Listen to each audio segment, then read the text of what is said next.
I'd like to call the committee of the whole meeting for the Village of Cary for Tuesday, March 1st, 2016 to order with roll call, please.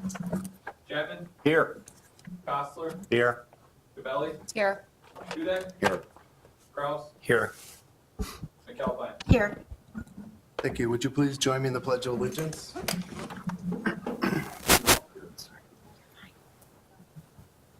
I pledge allegiance To the flag of the United States of America and to the republic for which it stands, one nation, under God, indivisible, with liberty and justice for all. Thank you. We'll now move to public comment where the public is allowed to make any comments to the village board. Is there anything at this time?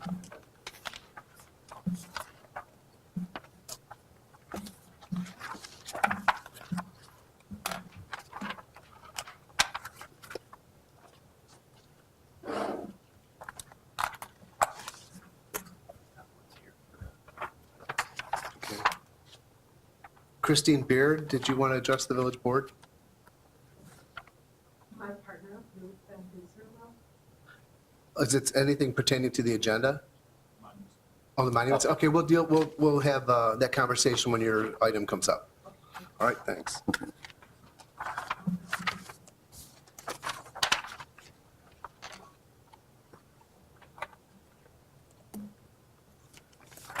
Thank you. Consideration of the February 16th, 2016 Committee of the Whole meeting minutes. Were there any edits, corrections, changes needed? None? Move that to the consent agenda. The same with the February 16th, 2016 Village Board meeting minutes. Were there any changes, additions, edits? Thank you. That on the consent agenda. And having a consideration of an ordinance granting the conditional use for a monument sign for the Cary Early Learning Center, 100 Cary Algonquin Road. So Brian. Thank you, Mayor. The request this evening is from the Cary Early Learning Center. Excuse me, they've taken over the former Safari Daycare Center on Cary Algonquin Road. They're seeking approval this evening, or recommendation of approval this evening for a conditional use for a monument sign within the B4 district. Proposal is to replace the former sign that was on the property for the Safari Daycare. As mentioned, the property is zone B4, Neighborhood Convenience Business District. Any signs that are permitted or proposed within this district, monument signs, require conditional use approval. Unlike other commercial zoning districts where monument signs are permitted by right, this zoning district requires additional approvals in order to install a monument sign on the property. The proposal is to replace the former monument sign with a new monument sign in the same location. The sign would be constructed of wood material, so it would have a wood sign face and framing. The overall architectural design of the sign is intended to look like a residential home. As you can see in this image, we'll have a peaked roof, if you will, to the sign for framing, and then a motif chimney as well. The overall sign area is proposed is 52 square feet, when the maximum permitted is 72 square feet. Proposed height and setback for the sign will comply with the zoning or the sign regulations for this construction. The sign code provides 4 standards that must be met in order to support a conditional use for a sign, which are summarized in this slide. In summary, the proposed use will not be detrimental to or endanger the public health, general welfare, or safety. Will not substantially diminish or impair the property values in the immediate area. Will not impede the normal or orderly development of other properties in the area, and will comply with all of the regulations within the title for the sign ordinance. Based off a review of the proposal, the conditional use standards, staff believes that the proposal meets the standards established in the ordinance and recommends support of the requested sign and conditional use. Therefore, Staff is recommending that the Committee of the Whole recommend approval of a motion of a conditional use for a monument sign for the Cary Early Learning Center located at 100 Cary Algonquin Road. With the recommendation of approval, this would be reviewed by the Village Board on the next meeting, March 15th, for final approval. The petitioners are also present here as well to answer any questions you may have regarding. Is there any feedback or questions for the petitioner? Anybody on board to proceed to the board? All right. See you at the next board meeting.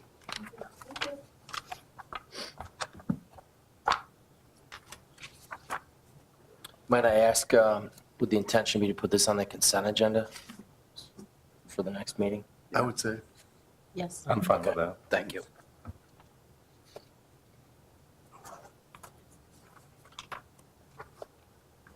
Next is a discussion regarding video gaming policy. Thank you, Mayor. The item here before you this evening is just a summary of what approvals the village has currently done as far as video gaming, and then also kind of discuss some of the requirements or the proposals that staff is receiving from the development community for different options for gaming within the community. As the board mayor is aware, the state approved video gaming in 2009. Later in 2013, the Village of Cary adopted an ordinance that would establish local procedures for businesses within the community that may be approved for video gaming. At the time, policy established was that gaming would be allowed for restaurant locations and allow gaming the restaurant would be a primary use, and then the gaming would be an accessory use to the restaurant activities. Consistent with those types of approvals, the village has granted 5 businesses within the community gaming licenses. However, and recently staff is getting some more diversification in the asks for other locations that may be allowed to have video gaming in their establishments. Just an example, in the last week, I've talked to 5 or 6 businesses that have asked for the potential to have gaming at their locations. One is up for review this evening on the village board's agenda, but I also had inquiries for a wine bar location that would have some small sandwiches or food items with gaming as a primary draw. A game salon similar to Stella's, familiar with those concepts, has inquired in the town looking at commercial shopping center space that would have gaming as the primary draw for the use versus more of a restaurant sit-down environment. I've also had inquiries from a barber shop that wanted to have liquor as part of their facility, but then would have gaming as well with that. In general, staff has been consistent as far as how we've relayed the village policy, is that locations that the village has supported have been more restaurant in nature, with the gaming as a small secondary component to that. And purpose of the discussion this evening was not to rehash the entire gaming discussion, but to look and see if that policy still holds true, as some of the board members have changed since the original ordinance was passed, and just to ensure that staff is providing the proper information back to potential businesses that want to locate in the town with this type of facility. So with that, I'll be open up the floor for discussion as far as if continue with the current policy, if there's additional concerns or questions you may have as far as the types of uses or state licensing regarding video gaming. Any questions regarding this? Do you see any negatives allowing these establishments to have gaming in it? From a state standpoint, the state, has been more strict as far as what type of locations they've been allowing for video gaming. In general, they were leaving discretion up to the local authorities as far as allowing certain uses, or the discretion of the local municipality to decide what locations would have gaming or not have gaming. The based on the fact that we have, a proliferation of a number of people that want to have gaming, there's a benefit to the business operator from a standpoint that they get rid of revenue off of it. There's ancillary revenue that the village would also receive from it as well. But from a licensing standpoint, if you do allow more establishments to have it, does start to impact the ones that do currently have it. From pulling away from those locations, individuals that might play games at their facility to another facility. I might add on that because I was involved in the initial approval when the village changed its position and allowed existing establishments to have some gaming license when they petitioned us as a village to do so and consider it. There was no commitments made to those establishments that this would be the end or the universe of the number of licenses. I'll say that very, very soon thereafter, we were approached, as was said in testimony tonight, by a variety of businesses that aren't here in Cary now that wanted them. Some of these Stella's and Dottie's franchises that have been in the area, and we had, through direction, shooed most of them away from further discussion as we watched the existing businesses establish their niche and move forward. And so Brian's right. I mean, we're being called, multiple times now by other business models. And one last comment before I turn over to discussion is that up to now, we've listened to business models that were creative, might have had more of a restaurant use or a nice sushi bar type concept, whereas the gaming was just an adjunct to it, something higher end we've been looking for. I would say that, to be blunt, the Stella's model is not that. I mean, it looks more retro, I guess is the word, than some of the other models that we saw from, say, the Dottie's establishment, but it's not got a food and beverage use that you would classify as a restaurant or a bar. So, I mean, but some of these one-off business models from independent establishments might be interesting to look at. I've been watching it down in Cook County and seeing villages such as the village of Wheeling allowing some of these new mom and pop shop type restaurants pop up, and their village has put them in locations and they're well received. So that's just an addition for your comment, but we are looking for some direction on what the mayor and village board would like with respect to this. Also, part of that initial conversation was the main premise of the business holding the video licensing would be that it was a restaurant. Their main focus was restaurant food and alcohol sales. That was a prerequisite for them to obtain a license of this nature. So I know I'm going to be in the minority because I am not in favor of this at all, but really, business model, barbershop and video gaming, can somebody please explain how that's a business model for a barbershop?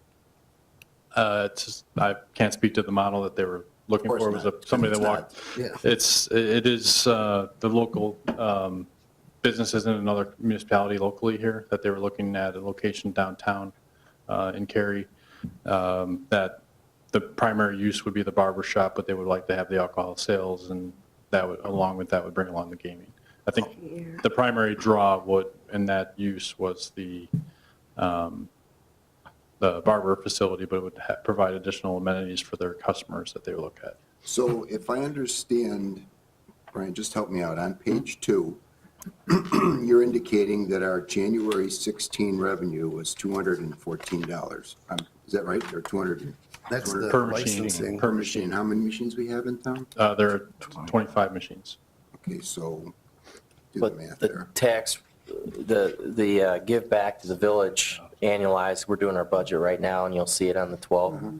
It's pulling down about 60, 65,000 a year all in with the current license count.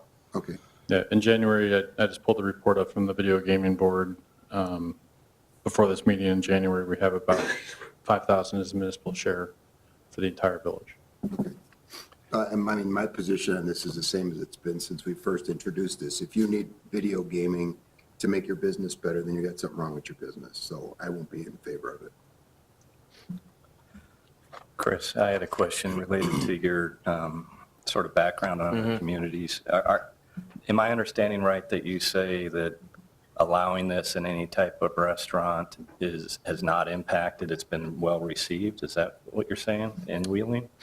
I'm saying that what I've seen is these national franchises. That's one group of these type of businesses. But then I've seen some of the mom and pop shop type businesses, and that's an example of a village that has been open to the second classification with some requirements that tie to restaurant type uses that they would like for a specific retail strip center that otherwise they weren't seeing. But the benefit of the gaming is apparently propping up the numbers to the extent that a sushi bar or some type of other higher end restaurant or bar type establishment is able to go into a space where you wouldn't think it would work. In maybe more of a dark corner of an existing center that's got some vacancies. So, I mean, Wheeling is different from a standpoint of state roads, and location than Cary, but I mean, it's an example that with a little bit of flexibility, they've been able to fill some spaces with uses that the village is happy with. So. Okay.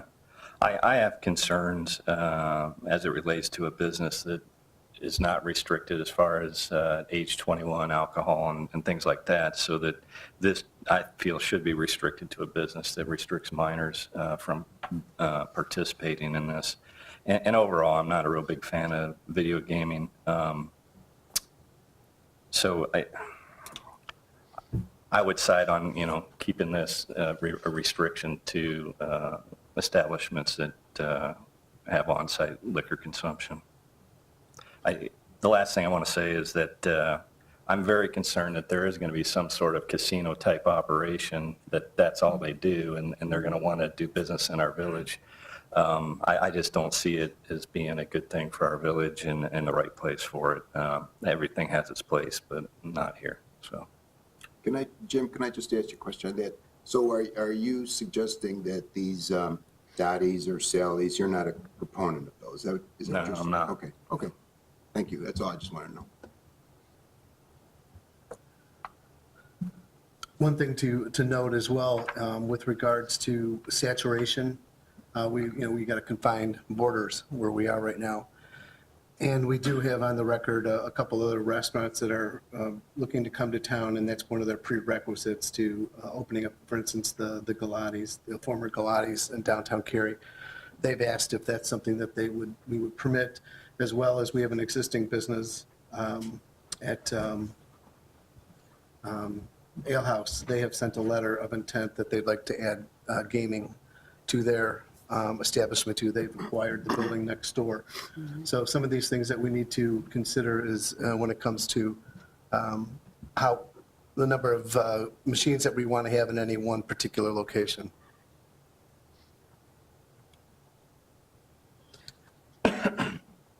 Any comments from you, Dave? No, we went through enough discussion a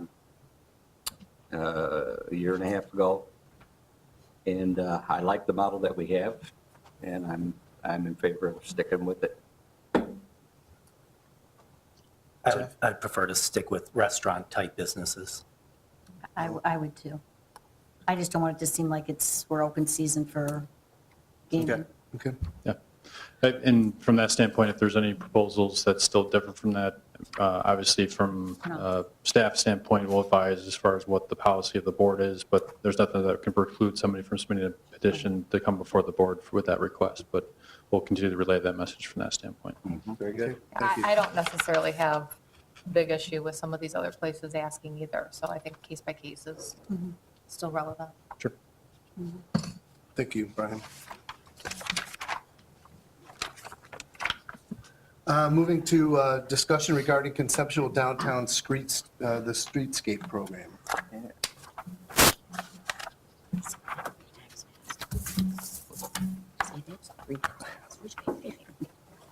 Hey, Eric. Thank you, Mayor. This evening, staff would like to present some updates and design concepts for the improvements to our downtown. As part of our multi-year capital improvement programming, we've engaged Hitchcock Design Group and Tim King to help us develop these concepts, provide different cost estimates for budgetary planning, and assist with outreach and prioritization. So as I mentioned, we've sort of broken down this process into 4 different areas. Obviously, our goals and objectives are basically to help improve this downtown and build upon the successes that we already have, reflect the character of Cary, the high quality and historic charm of the small town image that we already have, build upon that success and continue to draw and maintain our economic strength here in downtown. Tim will go through some of the different aspects of the site analysis, existing conditions and so forth, as well as the early conceptual schematic designs. And it's the portion of the process with regards to design style and different components that are out there that we would like to get the village board's feedback on, and also assist us with some of the prioritizations as far as the different pieces of the puzzle, which ones are more important to move, if possible, early in the process. And then we'll take this with our budget process in a few weeks and run some numbers to those and start planning a multi-year process in which the budget for various components to this improvement. So with that, I'll bring up Tim King from Hitchcock Design Group, and he's going to go through the results of the process so far. Great, thank you, Eric.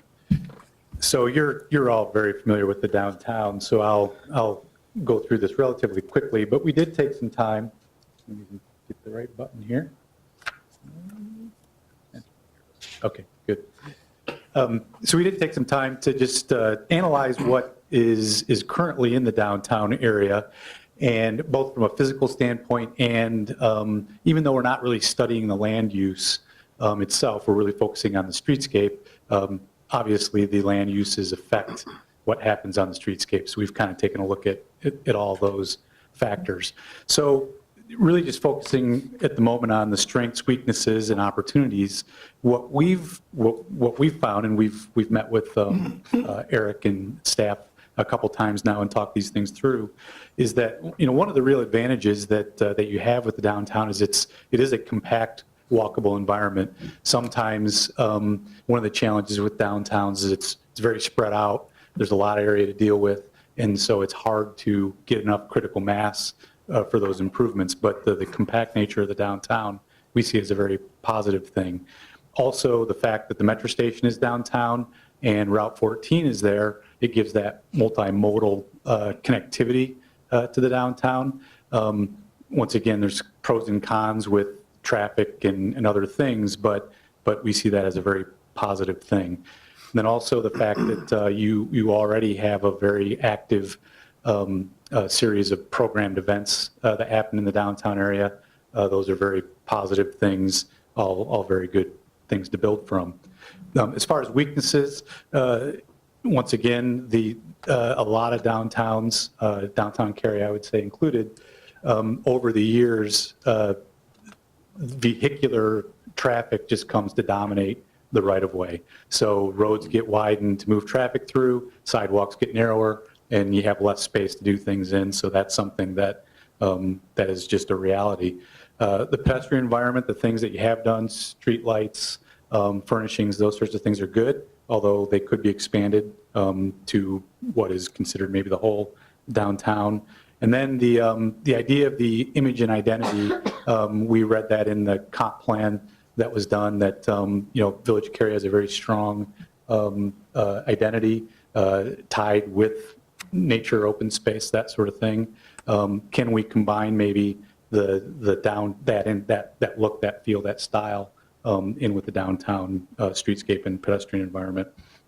So the opportunities, there are a lot of opportunities, but just saying it very as succinct as possible, we think there are opportunities to reduce the amount of area that is dedicated to vehicular traffic, not necessarily changing traffic patterns, but say at corners and other areas, we think that there's some places where we can take back some of that area that is dedicated to vehicles to give a little bit more to the pedestrian environment. Then adding those pedestrian components, through a number of things we'll talk about, to create just a nicer environment for people in the downtown. And then also using the design, the materials, a theme perhaps to start to create an image, look, feel, style that is unique to Cary.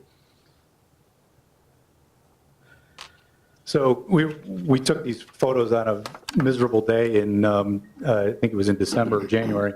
But you really, just like I mentioned before, things you already know, but some areas that there are very wide pavement areas, wider than it needs to be for the traffic patterns that are there.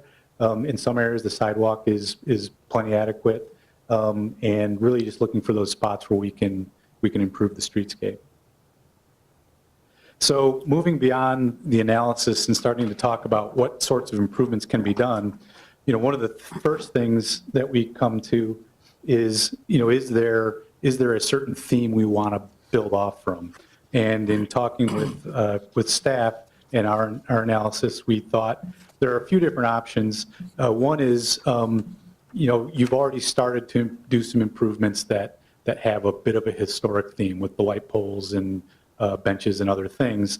Could continue to play off that same style, use the same sorts of materials, and just expand that further through the downtown.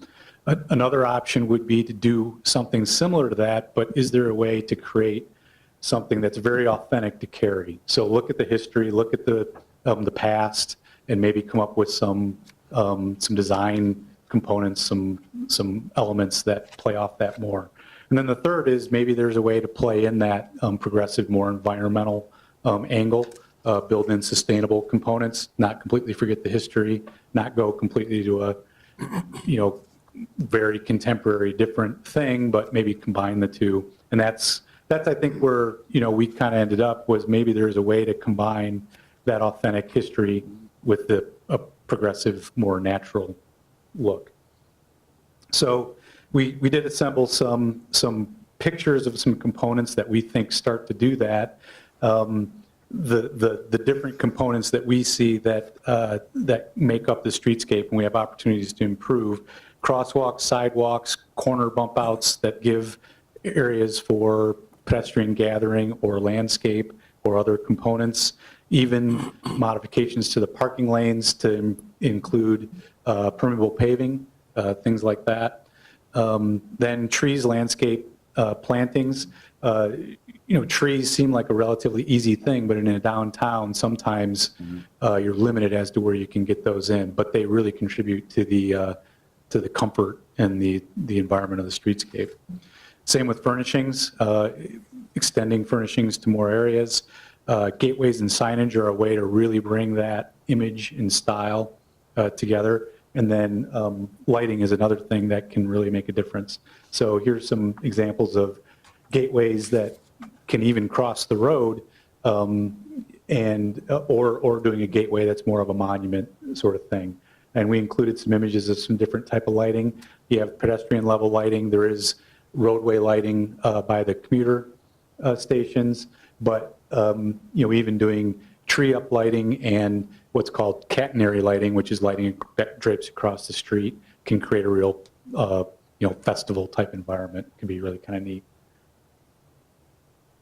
So moving on to how that might get applied to the actual streetscape, and I know this is kind of small, but I'll just kind of hit the highlights here.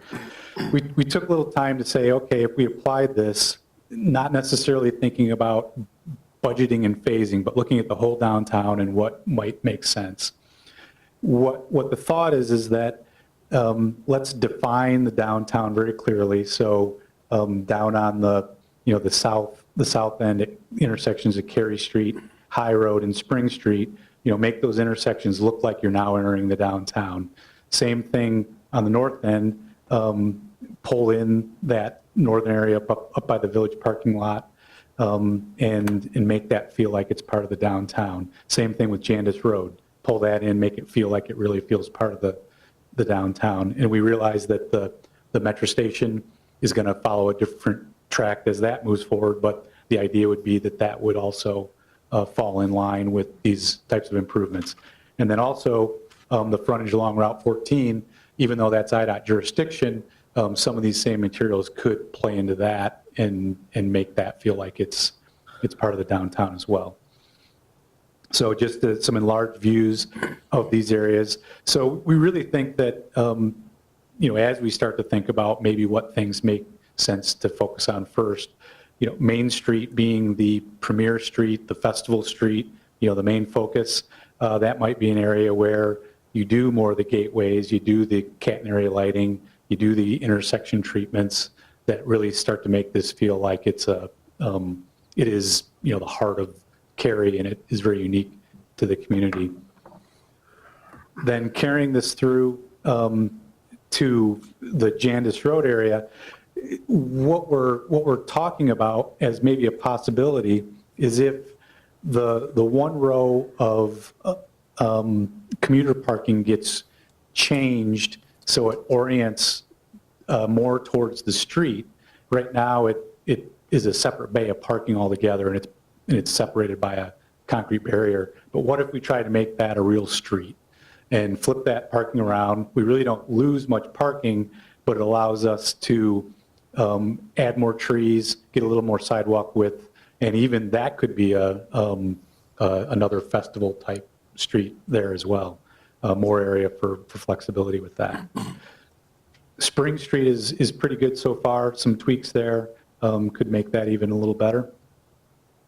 Then the one thing to point out along High Road, and this came really out of the comp plan, was up near the corner of Main Street where the parking is off street now near the butcher shop, maybe putting that as on-street angled parking. Once again, you don't lose any parking, but you gain quite a bit of green space in that location, which could improve that area there. And then, as I mentioned, Route 14, that could be improved as well to just tie in with everything else. So we also started to illustrate, some ideas of, okay, how could we do some gateways? How could we do some components that start to become unique to Cary? The one on the top, the gateway over the street, is really playing off some of the architecture, the historic architecture in the downtown. These obviously are not necessarily meant to be, we're not going to go out and build these tomorrow, but their idea is to kind of get that theme and that idea and that process started. The one on the bottom was more of an idea where maybe there's a way to play off, it's almost like a rural sort of environmental type theme. That was the idea, was maybe we can play that in, but still bring in some of that history. And then we showed how that could be applied to a column that could be in a narrower space and not necessarily go across the street in other locations. And so that's where we're at in the process. We're going to continue to refine this. And I think Eric is going to take over and talk a little bit more about where we go from here.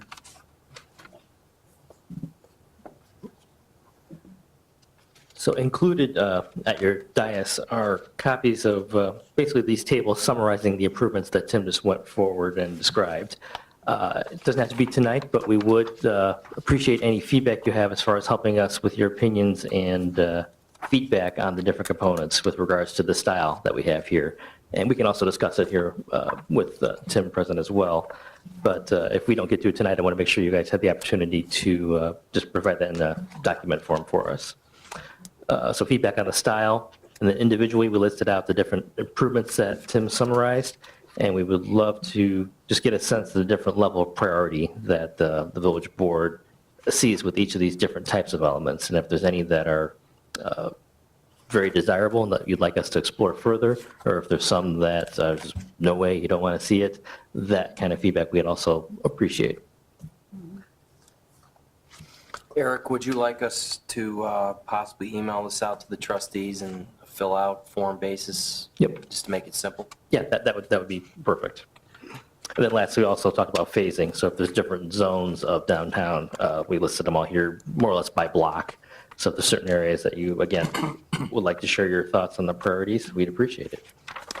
And with that, Tim and I can answer any questions, or we can go back to different slides if you'd like to dive further into any different components. I think it's important to paint the context, as the board is aware, and we'll be announcing later tonight, we're heading to our annual budget workshop on March 12th, and these concepts are phenomenal. Thank you for your work. Obviously, it's got to be phased into a budget, and we need to balance off other decisions. So We just wanted to give you a picture of what can be possible, over time. And, it plants the seed as we start to make other decisions about, our limited resources. But I think it's a vision that through the comprehensive plan and through direction from the trustees has been asked of staff for quite a while.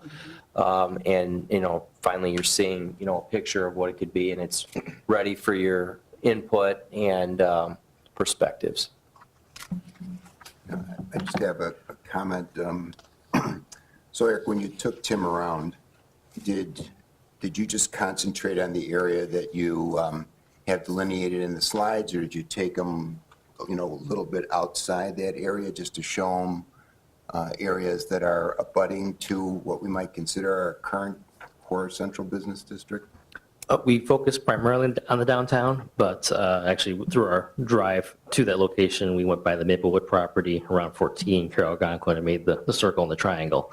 And then Tim has also spent a good time researching and reviewing our comp plan, which also highlighted some of the other sub-area visions that were part of that process, as well as just his own tours of the village as part of the acquaintance period.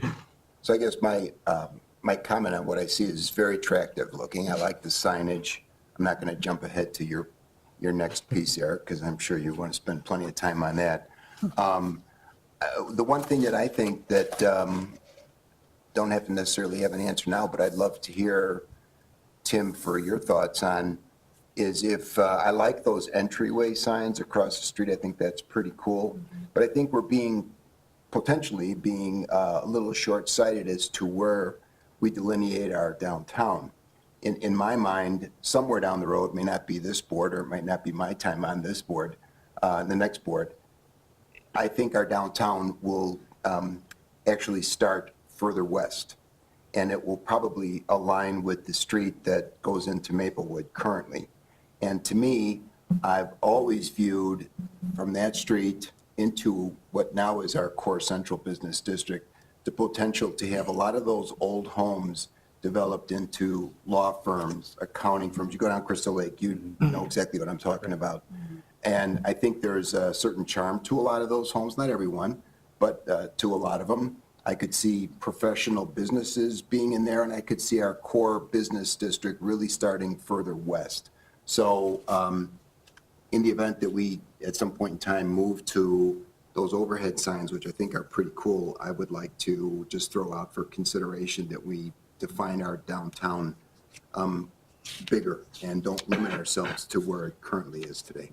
Sure. I would agree. A lot of times with downtown plans, streetscape plans, one of the challenges is, especially if you're, say, for example, if you're going to be doing a roadway improvement in the near future and the development hasn't quite occurred yet. So do you design to what's there today, or do you design to what you ultimately want to be there in the future? That's always a tough call as to where that should be. But I would agree that thinking about what could happen and planning for that makes a lot of sense. And to answer your question more directly, I think you could do some gateway type signs, say, in the core area, so it's not necessarily the gateway to the limits of the environment, but it's kind of that core thing. But then you could do a secondary component, like one of those columns, at the village limits, and it has a little bit different message to it. So I think you could maybe accomplish both things, but I completely agree that thinking about how these sorts of ideas could apply beyond the core area makes a lot of sense. Any other comments? I agree with Trustee Dudek for the most part. I think one thing that needs to be brought up, though, is we have to be careful about focusing too much money on just the downtown area, because we do have businesses that have approached me with the concern that we are spending all our money to make downtown better, and they feel slighted. So I am on board with expanding the geography of the defined downtown. I think that's a good idea.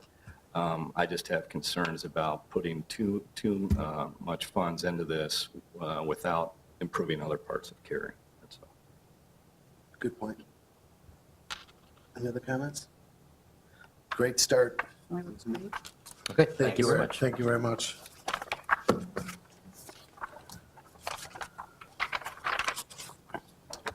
You handling entryway signs too?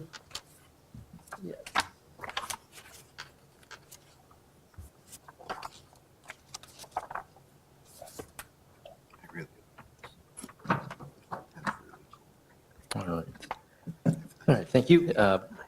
Part of our project list, staff has been, from multiple departments, has been in the process of looking at some potential conceptual options for improving and replacing our village entry signs. So we'd like to get the board's feedback on some of the directions that are possible with regards to style and materials and placement. And that will enable us to, if we have consensus, maybe get some more direct quotes and other detailed cost estimates from sign vendors to help us, again, program these replacements for current or future budgets. So as you're probably aware, these are the existing signs that are located throughout the village in our entry points. They're standard signs with regards to their structure, and most of them have various landscape bedding elements to them, and some of them also have some auxiliary uplighting to highlight them at night. So we do have 5 locations currently on Route 14, Carroll Algonquin Road, Silver Lake Road, and Three Oaks Road. As far as different styles that are out there, some of the ones that we've researched and identified as some options out there are some column signs, similar to what Tim highlighted in the previous presentation, hanging signs, standard monument signs, just a standard sign itself, kind of similar to what we have, but maybe on a different scale or different shape, and then post-mounted signs.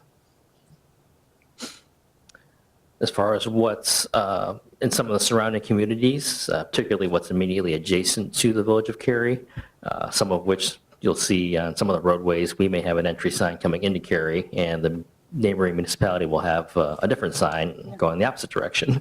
So it is kind of important as we look into what we're doing to not so much make it a contest, but also make sure that we don't want to be necessarily putting an exact copy of what's over there as well. We do want to be and highlight our unique character.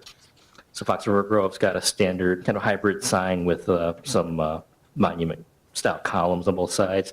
Crystal Lake has 2 different styles, but the ones that are abutting Cary's village limits are the pole-mounted version, and Algonquin also has standard sign post versions.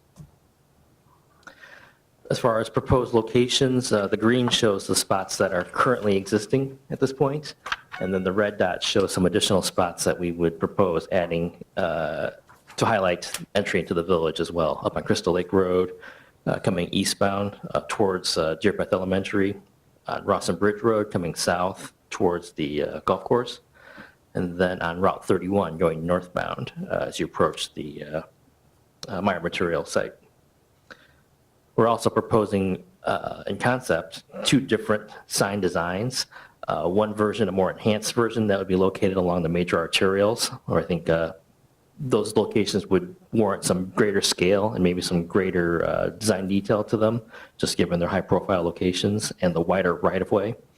And then the other locations would be the standard design on some of the collector roads, which may have some smaller rights-of-way, which the enhanced design might be a little bit too imposing of a scale. That also has the benefit of stretching our dollars as well, with the pole, or the secondary design being a bit less expensive. So for the primary arterials, so this being Route 14 and Route 31, one option would be to take a hybrid of some of the examples we saw in the first couple slides and do a hanging sign, but mounted on a faux masonry or brick column. Our concept here would, at least as rendered there, is approximately 10 feet tall, with the sign panel itself being about 4 feet wide. So the sign image and sign scale itself is slightly larger. In this case, we have a double sign here, one with the village name on it and a secondary sign below, just identifying the year that we were established. But there's some flexibility by which we can, as we move forward, plan those signs. That particular concept just kind of more or less built upon the look and the feel that's on our train stations and on the Cary Pump House right now. The faux stone column concept, it's a expanded polystyrene material. It has the benefit of being much less expensive than a full masonry structure, And in the event that it were, if a vehicle were to leave the roadway, it's also considerably safer with regards to impact, and also considerably less expensive. The standard design that we would propose along secondary collectors would be a pole design, but we would suggest using a decorative, more ornate black powder coated pole with the same theme as the enhanced design, using that same bracket arm and hanging sign post look to it. As far as cost, we're in the process of getting some initial quotes on a conceptual level from some sign vendors, as well as using some other adjacent municipalities' bid information. We've predicted that at least the scale for the cost would be roughly $6,000 for the standard design and maybe $17,000 to $20,000 for the enhanced design. But it would be subject to the actual bid costs. And with that, we'd appreciate your feedback on locations, the look, design, scale, or anything you would like to provide us. Feedback? I'm going to let Kim go first. I don't want to, Yeah. I don't want to steal her thunder. I really like these signs a lot. I think they look phenomenal. I like the choices you made. I think they're long overdue. Our signs are old and they just, I don't know, they don't represent Cary very well. So I really like them. I would agree wholeheartedly that it's definitely way past time to upgrade a little bit, especially when our neighboring surrounding communities have done that. It just makes us look a little dingy. The one thing I would want to make sure is that as we're, we almost have to keep in mind what theme we want, so that as we're going on to our other designs, that we don't want to reinvent the wheel. So if we decide this is the type of design that is kind of what we're looking for, then that's going to come into the additional upgrades that we want to do in the downtown area or wherever else we want to do them, so we can stay consistent. So I think I think it's great that both of you, everyone's here today, so we can kind of see and get an idea of what it looks like. I mean, I love the planters around. I mean, I just think it's time to spruce it up and make it look a little more welcoming. So great job. Any other comments? I was thinking the same thing that you were, Ellen, about keeping it consistent. Yeah. Well, you might put Continuity, downtown, yeah. yeah. The only, just the one on Route 31, I would kind of question. There by Clausen Road, I think I'd rather switch the one on Route 31 to the one on Cary Algonquin Road and make that more of a primary entranceway.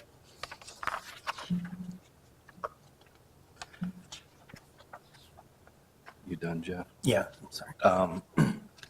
I like it for the most part. I sort of was hoping maybe we'd get a couple alternative designs, but my main concern with this hanging sign thing, I mean, I like the font and the look of the sign, but it's going to be something that it might be a maintenance issue with the flapping in the wind.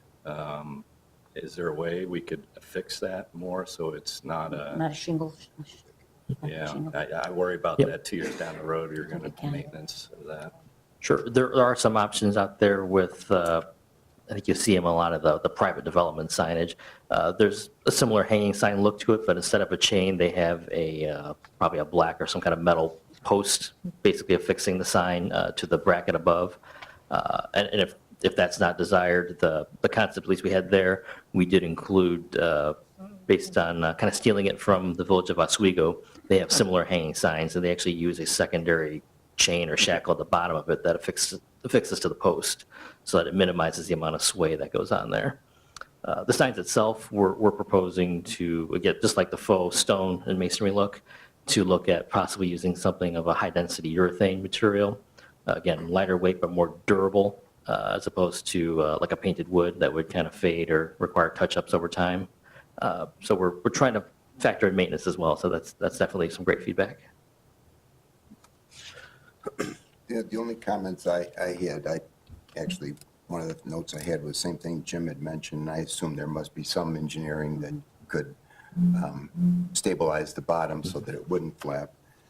The only two comments I have is one thing that I noticed on our existing signs, which I see here, although it's represented much differently, is I'm not I won't say I'm not a big fan of uplighting, but I kind of wonder, if you look at our signs now, we have these big green, rather unattractive boxes. I've seen those on a number of villages or entryways into subdivisions. And obviously you're not listing that here, but I kind of think that this sign might look pretty cool with downlighting, where something came through the middle and you had a light on top of the sign of the Village of Cary that shined down, where you don't really have to worry so much about snow going on top of it or brush growing around it and sort of leaving it. So that was one thing. And the other thing, in terms of locations, I've never been a fan of the sign on 14 that is as you're getting into Crystal Lake. That stretch of road from about where our sign is or where the old RV place used to be, until you get into really 14 and Three Oaks Road is one of the ugliest stretches of road in all of McHenry County.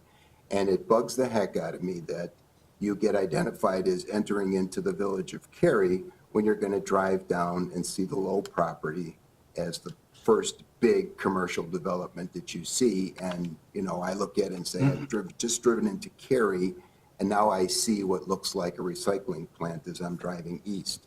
I see no benefit, frankly, to having the sign that far west. And I'm just throwing out that that's my own personal opinion. Three Oaks Road and 14, at least where we have the Thorntons and we have the bank, it's nicer. It's a nicer corner or intersection.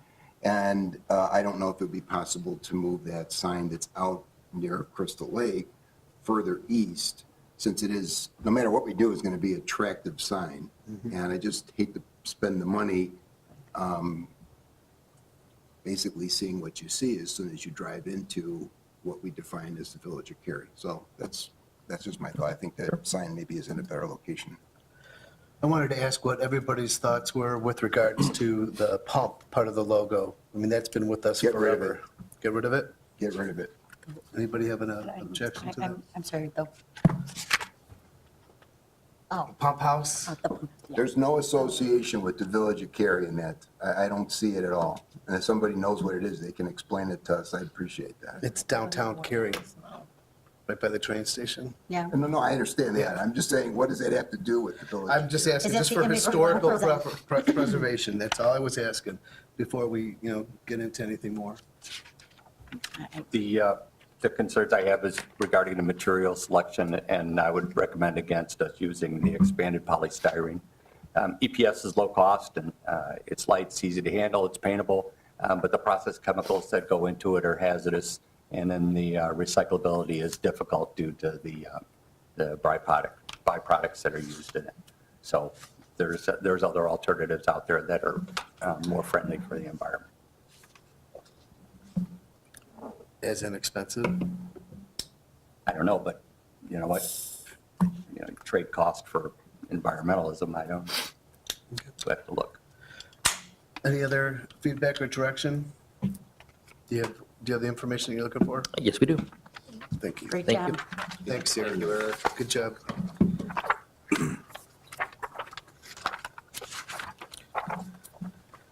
Moving to a discussion regarding access control.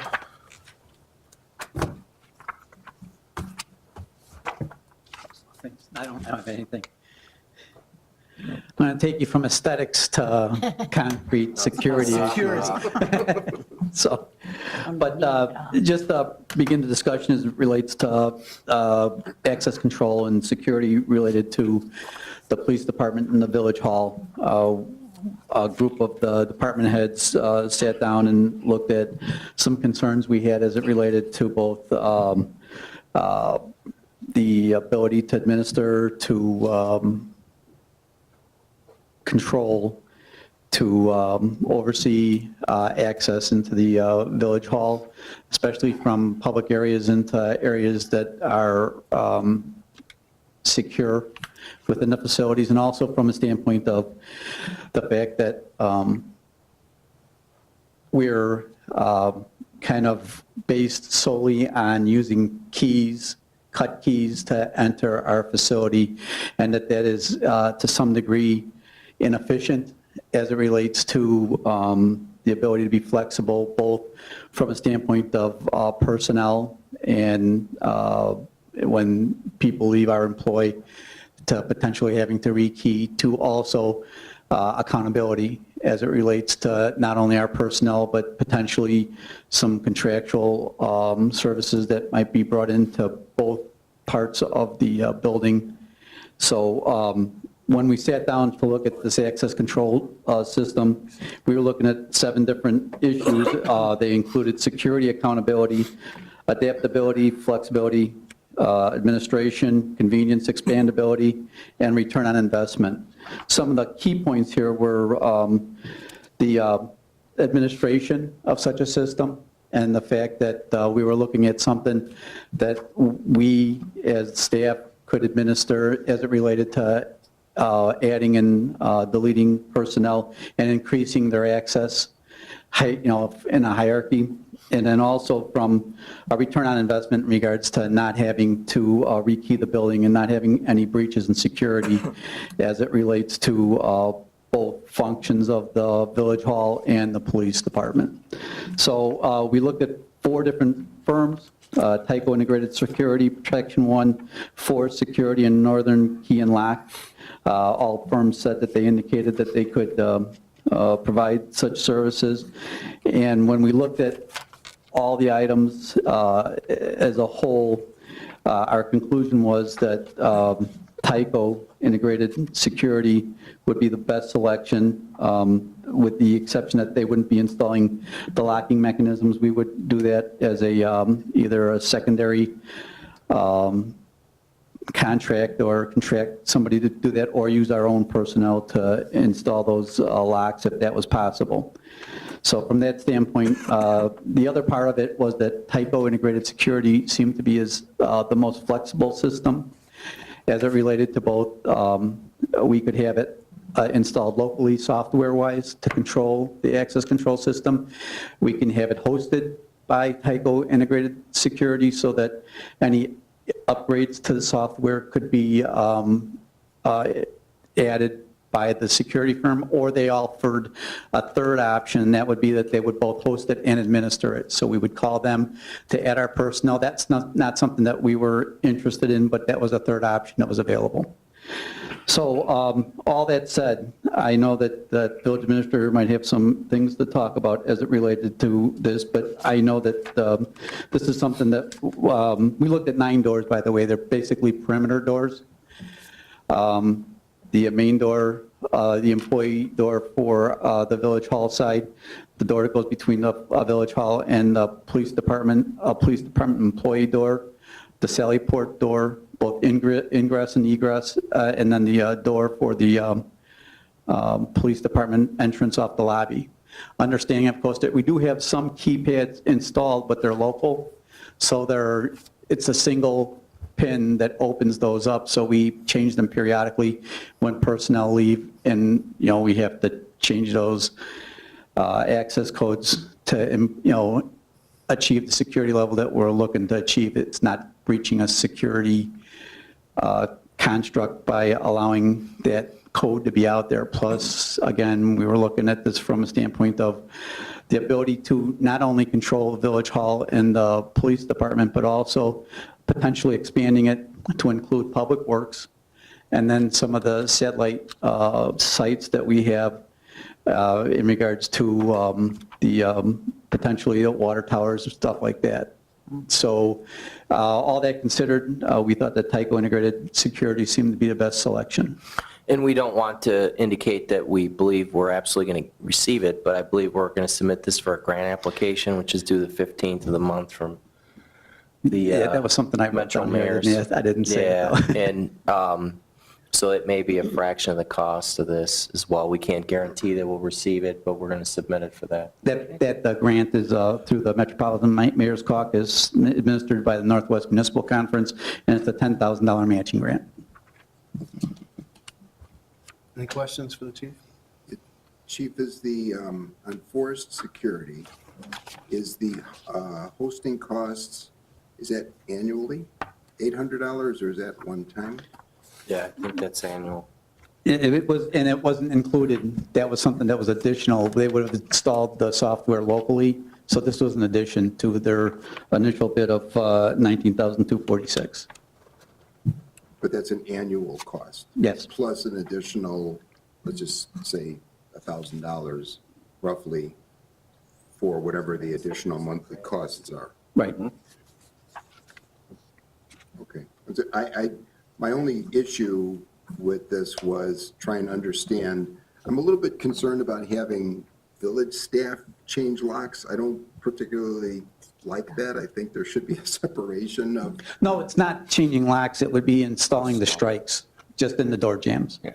And then they would connect that to their access control system. So it wasn't locks, it was, if I said I misspoke, it was the strikes that go into the jam. It's carpentry work.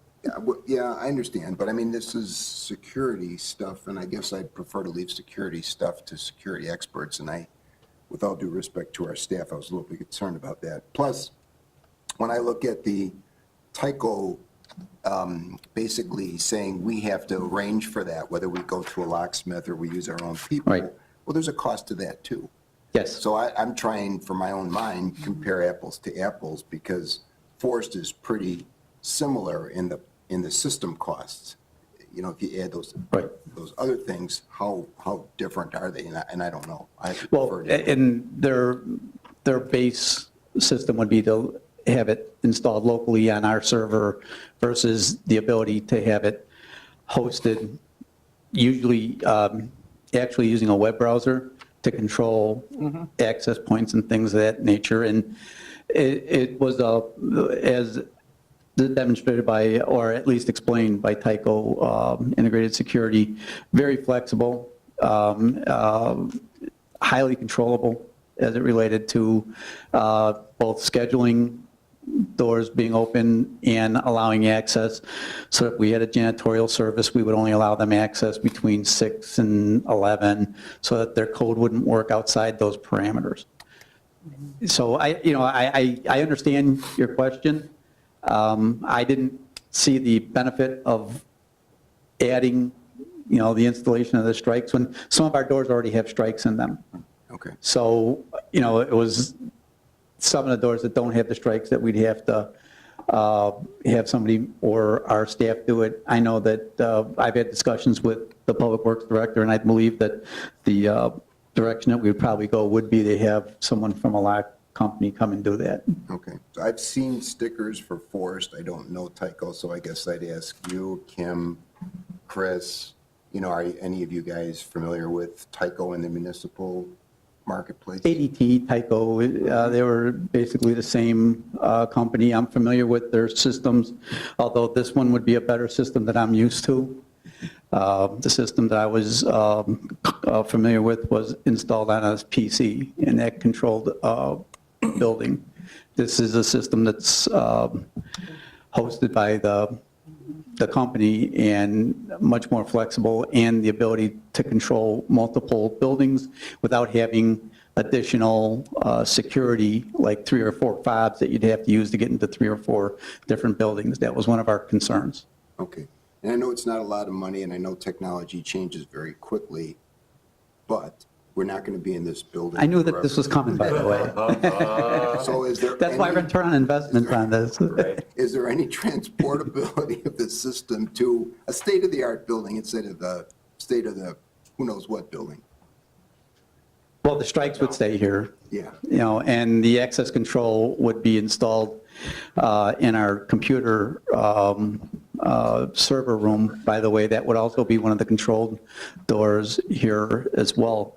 But I don't know that there's a lot, except that it's hosted, so that we wouldn't have to go through rebuilding all of our personnel if something like that were to occur, but we'd have to define different doors also. So the answer to that question is probably not as transportable as you'd like it to be. Okay, thanks, Chief. Well, I think it's important that we go forward and really push for getting that grant, the matching grant.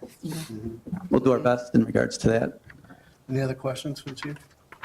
Positive recommendation. I had a question regarding these monthly costs. Why is it Northern Key and Lock, there's none, and the others have monthly costs associated with it? Oh, because they didn't offer it. Okay. Northern Key and Lock didn't offer it, but they did, interestingly enough, they came to do some work in the department and indicated that they had installed a similar system in a adjacent or neighboring police department, and they wanted to submit a proposal. So we allowed that to occur, except that they didn't have that option that the other three did. So, and what do we get for those monthly costs? Like what are? the It's service, costs? it's maintenance and service. So for the Tyco, it's $158.08 monthly, but then if something happens, they handle that. We don't have any costs outside of, our installation costs. And regarding what Trustee Dudek was saying about the portability, do we have any sort of timeline as far as, I know there's been talks of new police department within a certain period of time. If that happens, then what is the plan for this building? Is the village hall going to take over that building? I mean, or is that just money within 3 years we're done with? I would say that there's multiple answers to your question. One is that we have not defined a reuse of this facility. There could be a multitude of options, including Village Hall staying, another taxing body taking over the property. I would presume that the police department won't be here on this site, but that's certainly up for the board to decide. But I don't see any of these options happening in 3 years. Honestly, I wish they were.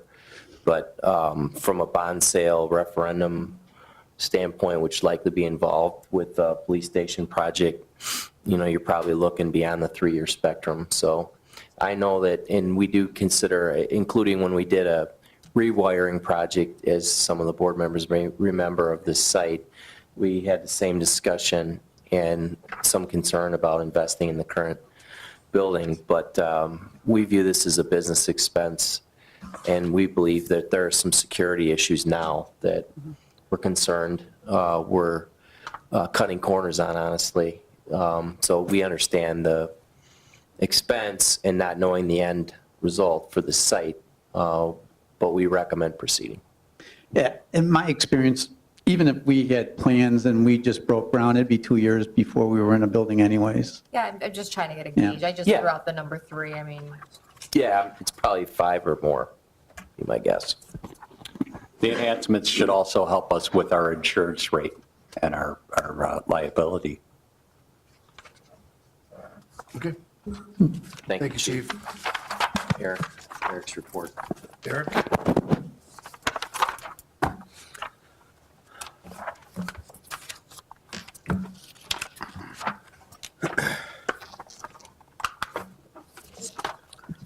Thank you, Mayor, again. We're going to just quickly give you an overview from what was in the packet for our third quarter report.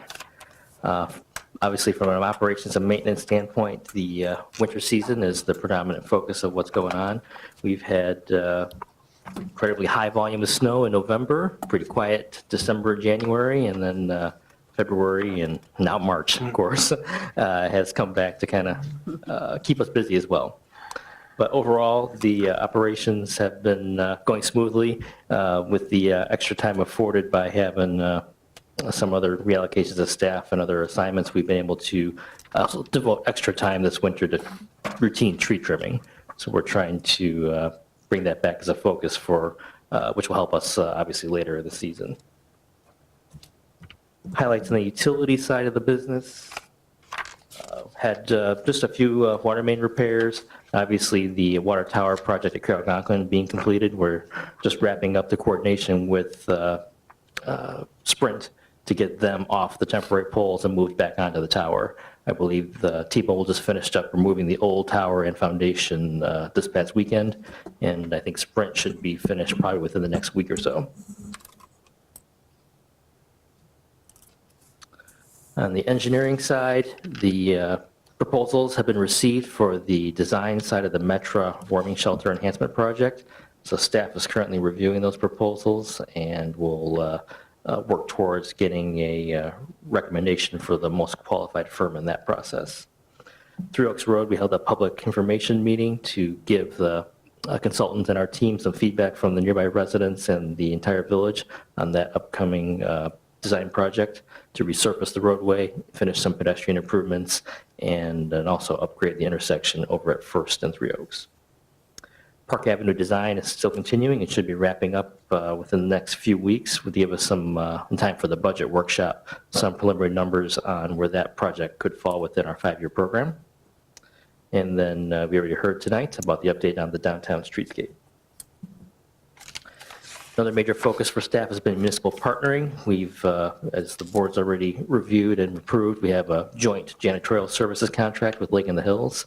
We're about to open and receive bids for the joint sidewalk bid that the Village of Cary has led with about 8 other municipalities. And through MPI and other ventures, we're also participating on a whole number of other joint bids from everything down to crack sealing, rock salt purchasing, and pavement marking placement and other operational items like that. And then lastly, the staff has been participating in the Payment Management Task Force, which was arranged by the City of Woodstock.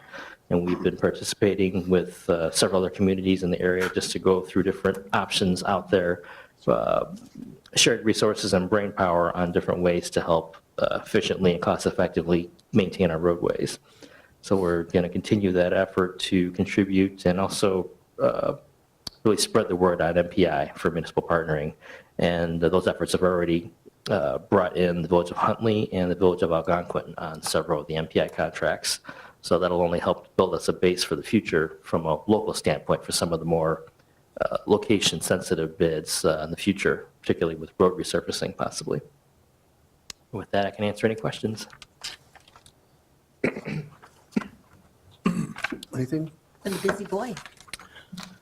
Thank you, Eric. I would like to call up Jake Reif to provide us a quick update regarding the first meeting of the Economic Development Task Force for the Village Board and Committee. Thanks, Chris.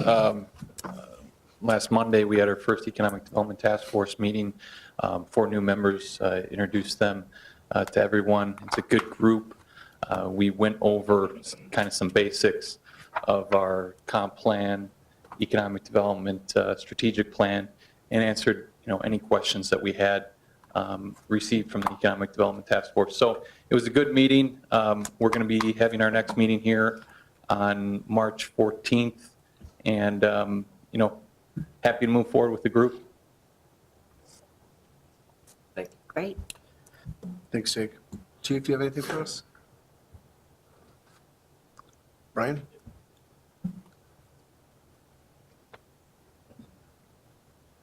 Just one item to note for the board. Earlier today, Petcor closed on the property on First Street for their Garden Place apartment project. And as a result, the permit was issued to for the project. They will be mobilizing likely either later this week or early next week to start construction on the property. We had a pre-construction meeting with the contractors for the site last week in anticipation of the closing. So you might see some activity beginning on that property as of this week with materials or equipment being delivered and potentially earthwork being moved as early as next week, weather permitting. Brian, I have a question on that. There's a pretty substantial donation that they're making to the village as part of that. When does that come in? At the beginning or at the end, or the middle? What's the timing on it? As part of the closing, the permit fees included the impact assessment, which also included all the impact fees for the other taxing bodies within the village as far as the school districts, fire districts, et cetera. So that was wired to the village as part of the closing today. Also, we've received the funds. We have received it, and then we will be distributing those funds accordingly to the other taxing bodies as well. Okay, thank you. What was the impact fee for the schools? For each taxing body is based off the number of units. I believe the total. I have it in my head. The District 26 was 88,000, similar number for 155. The Park District was 195,000 and change.